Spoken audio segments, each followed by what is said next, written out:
Yo, what's up? Today I'm gonna keep reading the book, and yeah. So I'll keep reading from the page 87. She went on with her story quickly before she should be interrupted. Another time, I met a guy, and he was in pictures. Went out to the Riverside Dance Palace with him. He says he was gonna put me in the movies. Says I was a natural. Soon he got back to Hollywood. He was gonna write to me about it. She looked closely at Lenny to see whether she was impressing him. I never got that letter, she said. I always thought my old lady stole it. Well, I wasn't gonna stay no place where I couldn't get nowhere, or make nothing, or make something of myself. And where they stole your letters, I asked her if she stole it too, and she says no. So I married Curly, met him out to the Riverside Dance Palace that same night. She reminded. You listening? Me? Sure. Well, I ain't told this to nobody before. Maybe I wouldn't go to. I wouldn't to. I don't like Curly. He ain't a nice fella. And because she had confided in him, she moved closer to Lenny and sat beside him. Could have been in the movies and had nice clothes. All the nice clothes like they wear. And I could have sat in them big hotels and had pictures took of me. When they had them previews, I could have went to them. And spoke in the radio, and it wouldn't have cost me cent because I was in the picture, and all the nice clothes like they wear because this guy says I was a natural. She said. She looked up at Lenny, and she made a small grand gesture with her arm and hand to show that she could act. The fingers trailed after her leading wrist, and her little fingers stuck out grandly from the rest. Lenny sighed deeply. From outside came the clang of a horseshoe on metal, and then a chorus of cheers. Somebody made a ringer, said Curly's wife. Now the light was lifting as the sun went down, and the sun's streaks climbed up the wall and fell over the feeding racks and over the heads of the horses. Lenny said, maybe if I took this pup out and throw him away, George would never know, and then I could tend the rabbits without no trouble. Curly's wife said angrily, don't you think of nothing but rabbits? We're gonna have a little place, Lenny explained patiently. We're gonna have a house and a garden and a place of alfalfa, and that alfalfa is for the rabbits.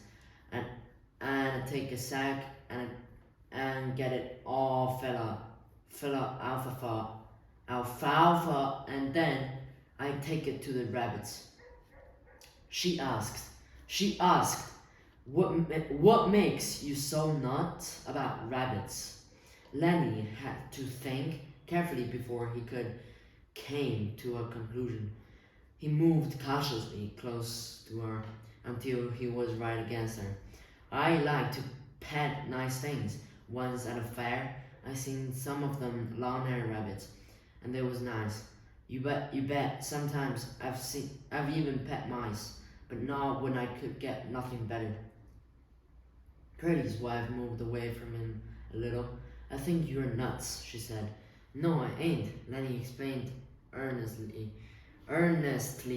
George says I ain't. I like to pet nice things with my fingers, soft things. She was a little bit reassured. Well, who don't? She said, everybody likes that. I like to feel silk and velvet. Do you like to do you like to feel velvet? Lenny chuckled with pleasure. You bet by God. He cried happily. And I had some too.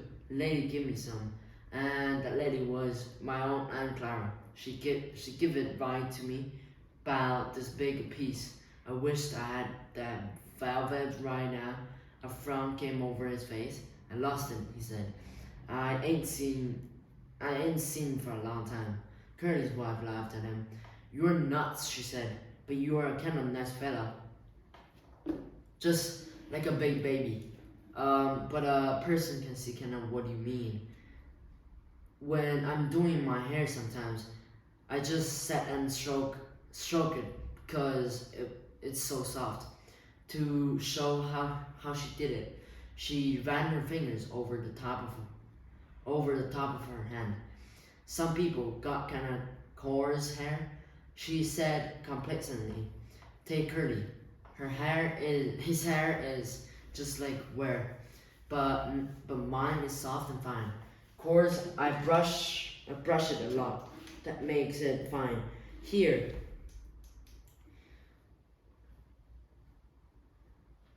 feel right here." She took Lenny's hand and put it on her head. Feel right around there and see how soft it is. Lenny's big fingers fell to stroking her hair. "Don't you muss it up," she said. Lenny said, "Oh, that's nice." And he stroked harder. "Oh, that's nice. Look out. Look out now. You mustn't." And then she cried angrily, "You stop it now. You mess it up. You mess it all up."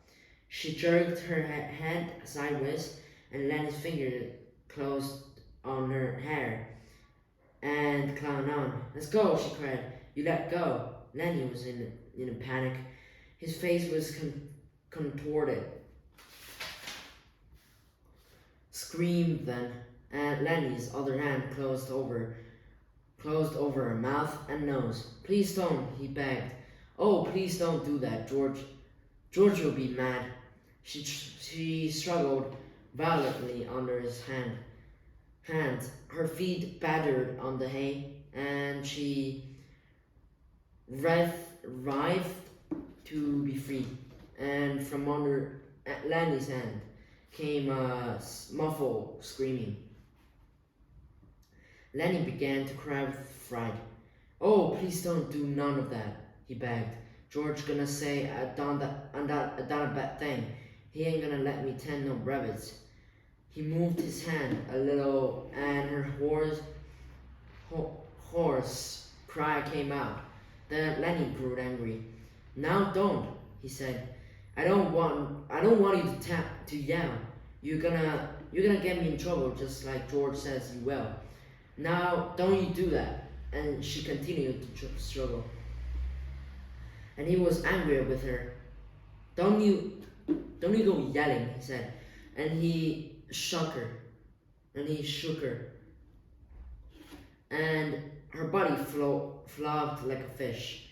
And then she was still, for Lenny had broken her neck.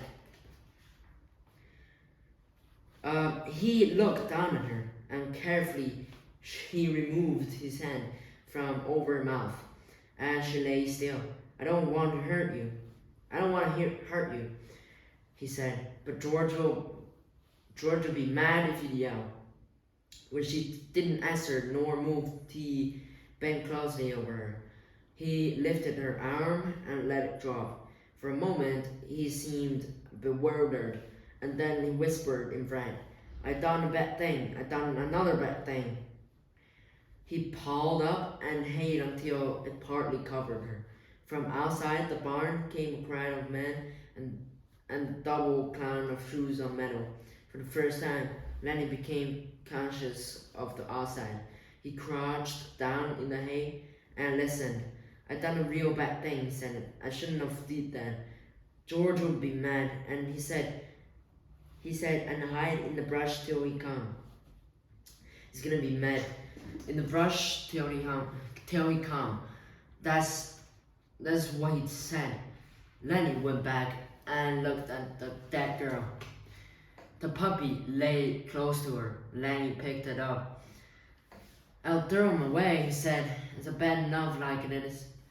It is." He put the pup under his coat, and he crept to the barn wall and peered out between the cracks toward the horseshoe game, and then he crept around the end of the last manger and disappeared. The sun streaks were high on the wall by now, and the light was growing soft in the barn. Curly's wife lay on her back, and she was half covered with hay. It was very quiet in the barn, and the quiet of the afternoon was on the ranch. Even the clan of pitched shoes, even the voices of the men in the game seemed to grow more quiet. The air in the barn was dusky in advance of the outside day. A pigeon flew through the open hay door and circled and flew out again. Around the last stall came a shepherd bitch, lean and long, with heavy, hanging dugs. Halfway to the packing box where the puppies were, she caught the dead scent of Curly's wife.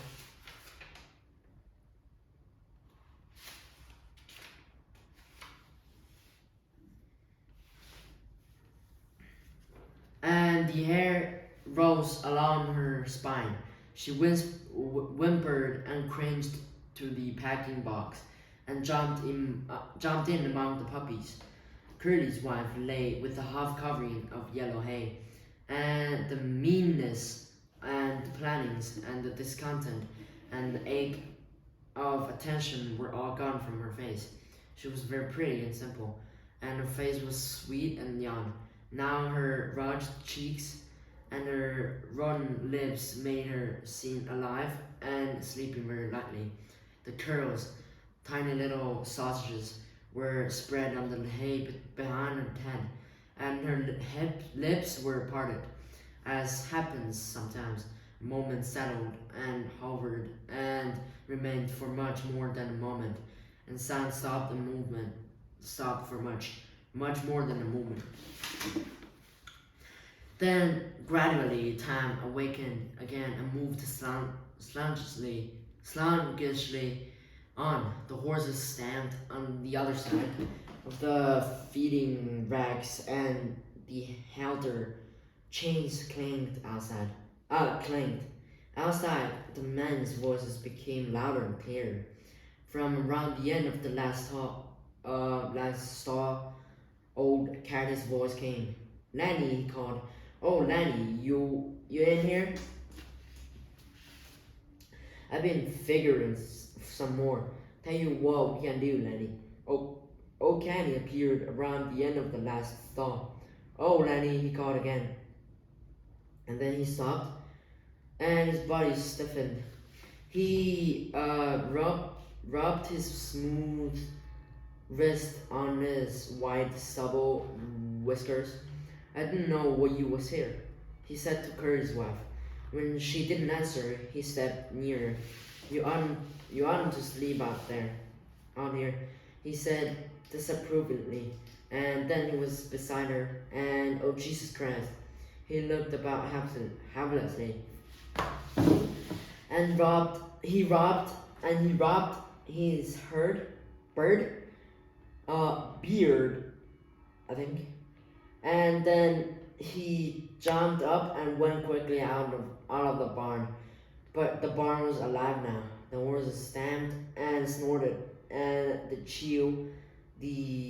straw of their bedding, and clashed the chains of their halters. In a moment, Candy came back, and George was with him. Candy said, "What was it you wanted to see me about?" Candy pointed at Curly's wife. George stared. "What's the matter with her?" he asked. He stepped closer, and then he echoed Candy's words. "Oh, Jesus Christ!" He was down on his knees beside her. He put his hand over her heart, and finally, when he stood up slowly and stiffly, his face was as hard and tight as wood, and his eyes were hard. Candy said, "What done it?" George looked coldly at him. Ain't you got any idea?" He asked, and Candy was silent. I should have knew," George said hopelessly. "I guess maybe way back in my head I did." Candy asked, "What we gonna do now, George? What we gonna do now?" George was a long time in answering. "Guess we gotta tell the guys.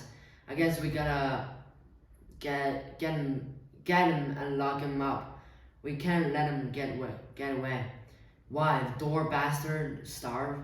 And he tried to reassure himself. Maybe they'll lock him up and be nice to him. But Candy said, "Exactly. We ought to let him get away. You don't know that, Curly. Curly gonna wanna get them lynched. Curly'll get them killed." George watched Candy's lips. "Yeah," he said at last. "That's right. Curly will, and the other guys will." And he looked back at Curly's wife. Now Candy spoke his greatest fear. "And you and me can get that little place, can't we, George? You and me can go there and live nice, can't we, George? Can't we?" Before George answered, Candy dropped his head and looked down at the hay. "He knew," George said softly. "I think I knowed from the very first. I think I knowed we'd never do her. He used to like to hear about it so much. I got to thinking, maybe we would. Then it's all off?" Candy asked silkily. George didn't answer his question. George said, "I'll work my month and I'll my $50 and I'll stay all night in some lousy cat horse, or I'll sit in some pool room till everybody goes home, and then I'll come back and work another month and I'll have $50 more." Candy said, "This is such a nice fellow. I didn't think he'd do nothing like this." George still stared at Curly's wife. "Lenny never done it in meanness," he said. "All the time he done bad things, but he never done one of them mean." He straightened up and looked back at Candy. "Now listen, we gotta tell the guys. You got to bring them in, I guess. They ain't no way out. Maybe they won't hurt him," he said sharply. "I ain't gonna let him hurt Annie. Now you listen. The guys might think I was in on it. I'm gonna go in the bunkhouse. Then in a minute you come out and tell the guys about her, and I'll come along and make like I never seen her. Will you do that? Will you do that? So the guys won't think I was on it." Candy said, "Sure, George. Sure, I will do that." Alright, that's for today. And next time I'll continue reading from the book from page 94. Okay, give me a couple minutes then.